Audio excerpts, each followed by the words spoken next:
5242 आज से 5242 वर्ष पहले इस धरती पर कृष्ण अवतरित हुए थे। समय की छलनी से बहुत कुछ बह जाता है, बस वही रह जाता है जो सनातन सत्य है, जिसमें झूठ की मिलावट नहीं है, कोई बनावट नहीं है और जो हजारों वर्षों बाद भी प्रेरणा का स्रोत बना रहता है। इसीलिए कृष्ण रह गए। न सिर्फ रह गए बल्कि 5000 साल बाद और भी ज्यादा प्रासंगिक हो गए। मैं एक छोटे से गांव में जन्मा, एक मध्यम वर्गीय परिवार में पला बढ़ा। एक ऐसा परिवार जहां कोई महीना बगैर कर्ज लिए नहीं गुजरा। मेरा परिवेश निर्धन था, मैं नहीं, क्योंकि मेरी मां ने मुझे महापुरुषों की कहानियों पे पाला था, बड़ा किया था। मेरे रोल मॉडल्स सही थे। मैं जब हाथ जोड़कर आपसे गुजारिश करता हूं कि अपने रोल मॉडल्स जात पात से ऊपर उठकर चुनें, तो मेरा लक्ष्य सिर्फ इतना ही होता है कि आप उनके पद चिन्हों पर चलें जिन्होंने अपने होने से इस धरती को गौरवान्वित किया, खुद भी आगे बढ़े और मानवता को भी आगे ले गए। गलत के पीछे चलेंगे तो गलत जगह पहुंचेंगे, सही के पीछे चलेंगे तो सही जगह पहुंचेंगे। बात इतनी सीधी सी है। तो आज मैं आपको बताऊंगा कि मैंने श्री कृष्ण के पीछे चल के उनसे क्या सीखा, और जो सीखा कैसे उसने मुझे मेरे काम में आगे रखा और मेरी निजी जिंदगी में खुशहाल।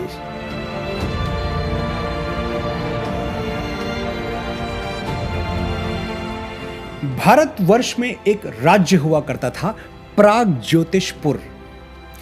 वहां नरकासुर नाम का एक क्रूर राक्षस रहता था। नरकासुर ने 16,100 महिलाओं का अपहरण कर लिया और उन्हें बंदी बना के रख लिया। जब यह बात श्री कृष्ण को पता चली तो अपने प्राणों की परवाह किए बिना वो नरकासुर के पास गए और उसको समझाया बुझाया। नरकासुर नहीं माना तो केशव ने युद्ध किया, उसे हराया और उन 16,100 महिलाओं को नरकासुर की कैद से छुड़ा लिया। वो महिलाएं स्वतंत्र तो हो गईं, लेकिन जाएं कहां, क्योंकि उनके घर वाले उन्हें अपनाने को तैयार ही नहीं हुए। उनकी पवित्रता पर प्रश्न उठाने लगे। लोक लाज, मान मर्यादा जैसे हवाले देकर घर वालों ने अपनी ही बेटियों, अपनी ही बहनों के लिए घर के दरवाजे पर सांकल चढ़ा दी। वो महिलाएं रो रो कर कृष्ण से याचना करने लगीं। और कृष्ण प्रलय का नाद अनसुना कर सकते हैं, किसी बेबस की पुकार नहीं। उन महिलाओं को समाज में सम्मानित स्थान दिलाने का एक ही उपाय था कि कृष्ण खुद उनसे विवाह कर लें। कृष्ण ने यही किया। 16,100 वरमालाएं अपने गले में पहन ली, लेकिन दाम्पत्य संबंध सिर्फ अपनी अष्टभार्या से रखा। अष्टभार्या यानी कृष्ण की 8 रानियां। ये 16,000 महिलाएं आजीवन उनकी पत्नी बनी रहीं, लेकिन कृष्ण ने कभी उनके तन और मन पर पति वाला अधिकार नहीं जताया। भारतीय संस्कृति का उपहास उड़ाने वाले जब कृष्ण की 16,000 रानियों की तरफ उंगली उठाते हैं तो वो भूल जाते हैं कि यह विवाह कृष्ण ने अपने व्यक्तिगत सुख के लिए नहीं, उपभोग के लिए नहीं, स्त्री जाति का मान रखने के लिए किए थे। कृष्ण जानते थे कि आने वाला समय आधी अधूरी जानकारी के आधार पर उन्हें आलोचना का पात्र बना सकता है, लेकिन जो आलोचना के डर से सही कर्म करने से पीछे हट जाए वो कोई और होगा, कृष्ण नहीं।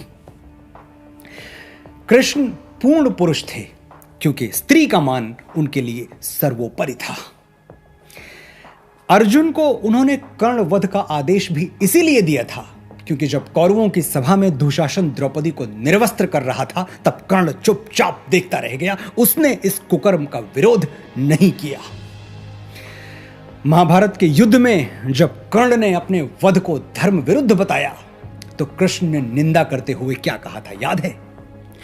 प्रलापी ओ उजागर धर्म वाले, बड़ी निष्ठा बड़े सत्कर्म वाले, सभा में द्रौपदी को खींच लाके, सुयोधन की उसे दासी बता के, सुवामा जाति को आदर दिया जो, बहुत सत्कार तुम सबने किया जो, नहीं वो और कुछ सत्कर्म ही था, उजागर शील भूषित धर्म ही था। बात सीधी सी है, जो औरत का दर्द नहीं समझते, कृष्ण उनको मर्द नहीं समझते। कौन थे कृष्ण? पूर्ण परमेश्वर, भगवान विष्णु के अवतार। और गांधारी कौन थी? एक साधारण स्त्री। लेकिन जब गांधारी ने कृष्ण को निर्वंश मरने का, अकाल मृत्यु का श्राप दिया तो कृष्ण ने सर झुकाकर गांधारी का श्राप स्वीकार कर लिया और सचमुच निर्वंश मरे, अकाल मृत्यु को प्राप्त हुए। कृष्ण चाहते तो गांधारी का श्राप अस्वीकार कर देते, लेकिन एक स्त्री के शब्द झुठलाना कृष्ण के चरित्र में नहीं था। उन्होंने प्राण दे दिए, पर एक औरत की बात खाली नहीं जाने दी।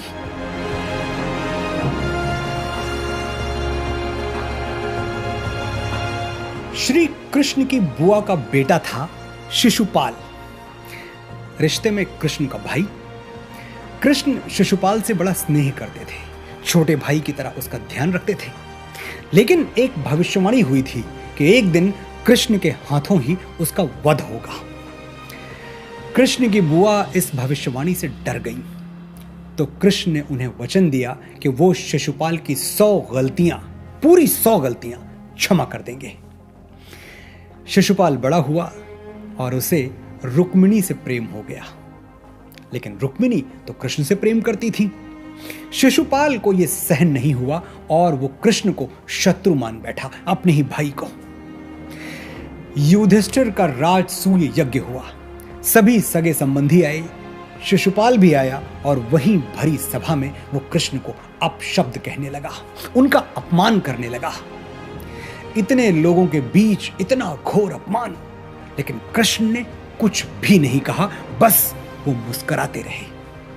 100 अपशब्द उन्होंने शांत होकर सुन लिए। बुआ को दिया हुआ वचन मिथ्या नहीं जाने दिया, लेकिन जैसे ही शिशुपाल ने अगला अपशब्द बोलने के लिए मुंह खोला, कृष्ण ने अपने सुदर्शन चक्र से उसकी गर्दन उतार ली। करुणा वहीं तक उचित है जहां तक मर्यादाएं पार न हो। मैं चुप हूं तो समझो मेरा मौन बोलता है, और बोलने से पहले 100 बार तोलता है। जहां कोई शिशुपाल शब्द की मर्यादा तोड़े, हुई बांसुरी मौन, वहां फिर चक्र डोलता है।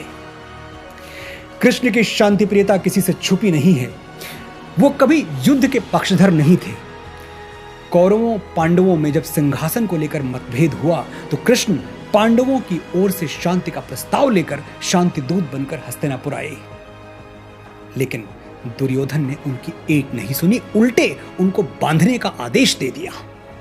यहां शांति दूत को क्रांति दूत बनते देर नहीं लगी। भगवान ने अपना ऐसा विकराल और ऐसा विराट स्वरूप दिखाया कि दुर्योधन के प्राण कांप गए। हरि ने भीषण हुंकार किया, अपना स्वरूप विस्तार किया। डगमग डगमग दिग्गज डोले, भगवान कुपित होकर बोले, जंजीर बढ़ाकर साध मुझे, हाँ दुर्योधन बांध मुझे। ये देख गगन मुझ में लय है, ये देख पवन मुझ में लय है, मुझ में विलीन झंकार सकल, मुझ में लय है संसार सकल। अमरत्व फूलता है मुझ में, संघार झूलता है मुझ में। अंबर में कुंतल जाल देख, पद के नीचे पाताल देख, मुट्ठी में तीनों काल देख, मेरा स्वरूप विकराल देख।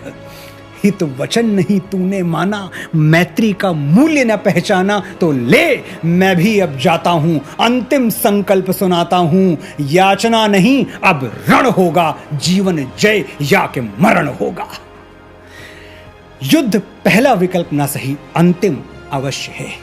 जहां शांति का मोल समझने वाला कोई न हो, वहां युद्ध से ही शांति स्थापित हो सकती है। इसलिए युद्ध से डरो नहीं, जो न्यायोचित है उसके लिए लड़ो।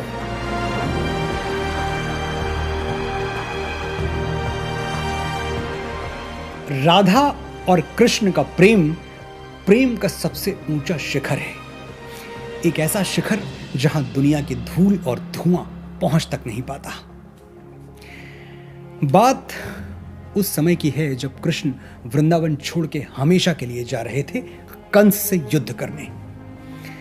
राधा से मिलने आए, अंतिम विदाई लेने आए, तो राधा ने बड़ी आस लगाकर उनसे कहा, मैं तुम्हारे बिना कैसे जीऊंगी कान्हा, मुझसे विवाह कर लो, फिर मुझे भी अपने साथ ले चलो।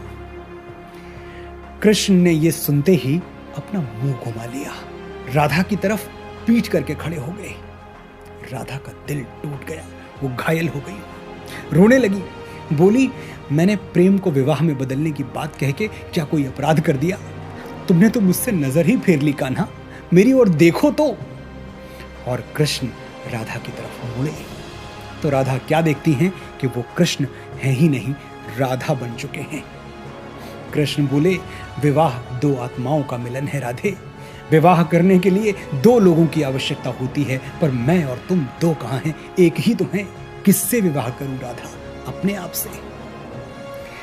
राधा को अपना उत्तर मिल चुका था। जहां कृष्ण राधा तहां, जहां राधा तहां कृष्ण, न्यारे निमिष न होत कहू, समझ करहु यह प्रश्न। ये हैं वो पाठ जो मैंने कृष्ण से सीखे। क्या आपको इन कहानियों से प्रेरणा मिली? आपकी कोई उलझी हुई डोर सुलझी? जीवन के धुंधलके में कोई बिजली चमकी, कोई रास्ता दिखा? कमेंट सेक्शन में लिख के जरूर बताएं। फिर मिलेंगे। नमस्कार।